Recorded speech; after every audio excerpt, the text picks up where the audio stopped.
Hello my little raindrops, my name is Ali and welcome back to another unboxing video. Today we have Fairyloot. This is, I believe, their March 2024 YA. However, I do want to preface this by saying that I have been spoiled for quite a few of the items in this box, so I already sort of know what to expect. So my reactions might not be as genuine as they usually are. However, I haven't seen the book at all. I don't know what it looks like. I know what the book is, but I haven't seen any of the customizations. So even though that I know about some of the items that are in this box, I still have no idea what the book looks like, so I'm very excited to see that. But without further ado, let's unbox this. The first item is this...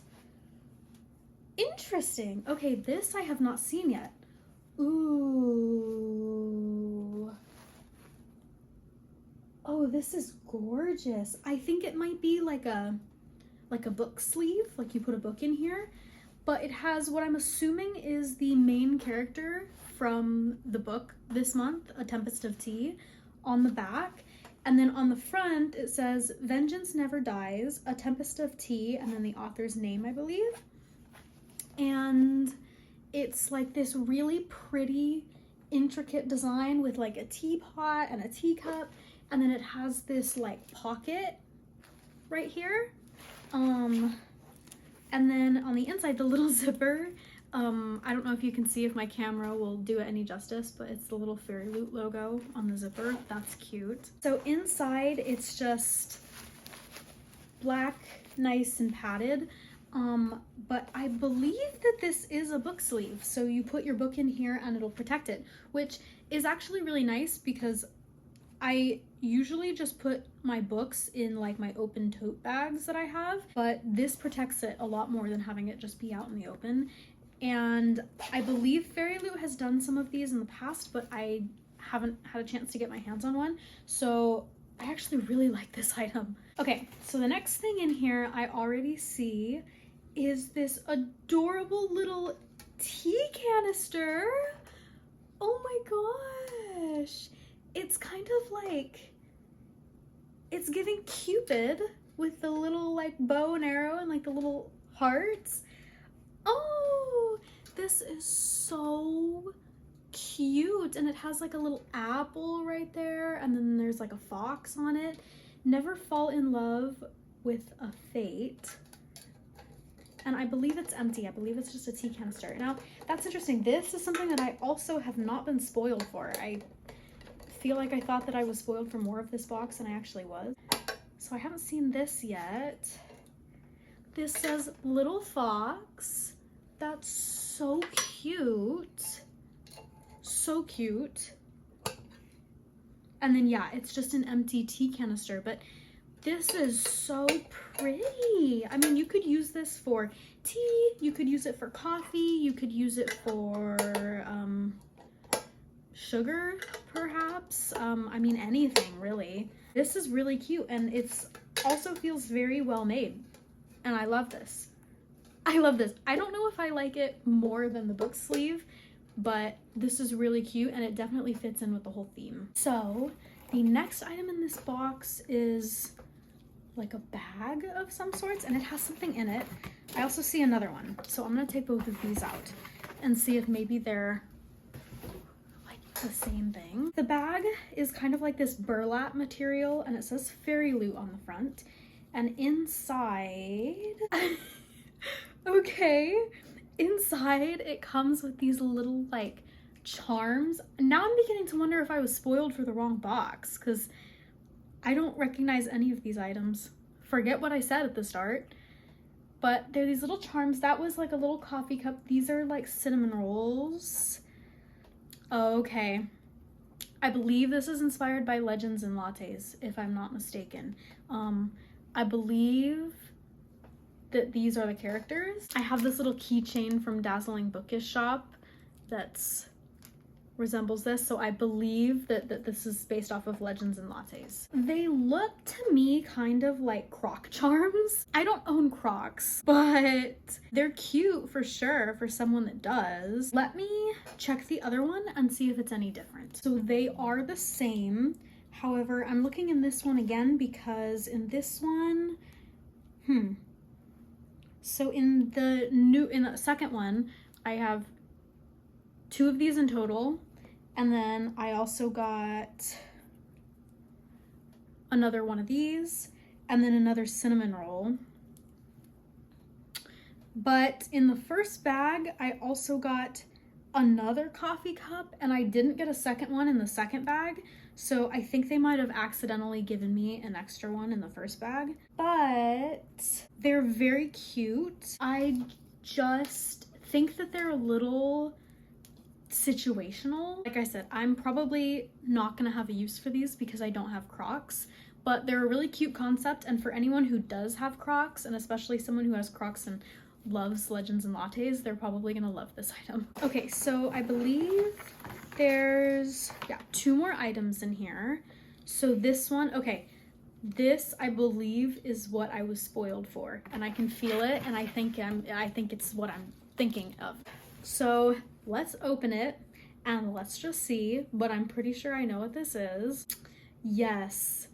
Yep. Yes. So this is the sword based off of Lord of the Rings, and it's small. I think it's supposed to be a letter opener and not necessarily a sword replica, like how 𝚘𝚝𝚘𝚔 has sword replicas.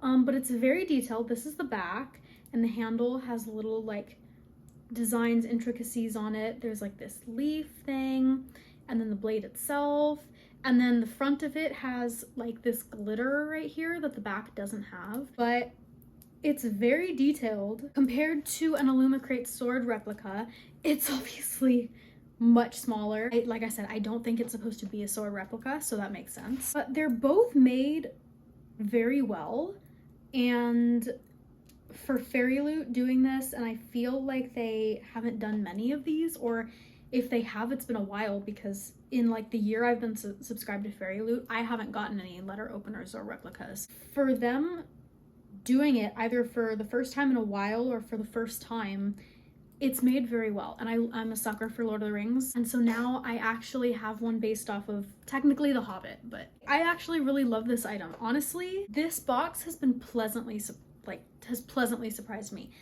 I think that having this item alone honestly makes up for most of this box for me.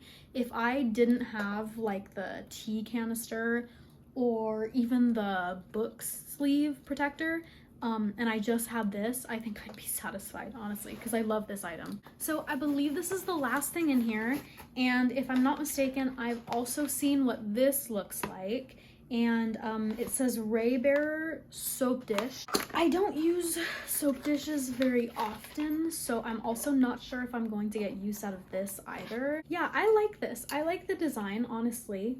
It's got this like lion and lioness in the center, and around it has this like flower pattern that just wraps all the way around the dish. And then on the bottom it just says Fairyloot, and it has 2 little drainage holes, and then like padding so that it doesn't scrape against anything. I like the design and I like the idea of it.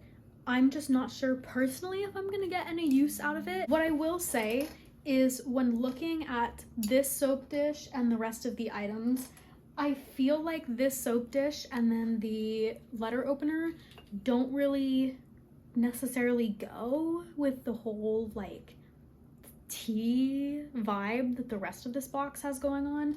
Now the crock charms are definitely very like tea, latte, coffee, fantasy vibes, and then obviously the tea canister and the book sleeve that's based off of the book of the month, those are very much themed very well for the box. I'm not sure about these 2 items, how well they fit in with the theme. Maybe they'll fit in a little more when I look at the book, but interesting items though. Good quality items in this box for sure. Okay, so the last thing in here is the book, and I'm very, very excited for this book because it's a book that I'm looking forward to a lot. Before we look at the book though, I also forgot that they also do these tarot cards, which are very pretty, very colorful this time around. We have Queen of Moons and King of Moons. I'm not sure if this is based on the book of the month this time, or if it's based on a different book. I'll have to look at that really quick. And then this is the art card. Our featured book of the month is A Tempest of Tea. Set in a rich reimagining of 1920s London, our main character and her fellow misfits navigate their way through a tangled web of heists and conspiracies in a dark vampire underworld. Get ready for an enemies to lovers romance, secret vampire societies, and of course, tea. So the book sleeve, it says complete with a pocket for your e-reader or bookish accessories with a charming book sleeve features a design inspired by Tempest of Tea. Shoe charms, yes, I definitely knew that those were shoe croc charms. And then letter opener inspired by The Hobbit. I love that. Ceramic soap dish inspired by Raybearer. Tea tin inspired by Once Upon a Broken Heart. Interesting. I thought that tea tin was fandom neutral. Cards of the month feature Lila as the Queen of Moons and Severin, oh, I probably butchered that, as the King of Moons.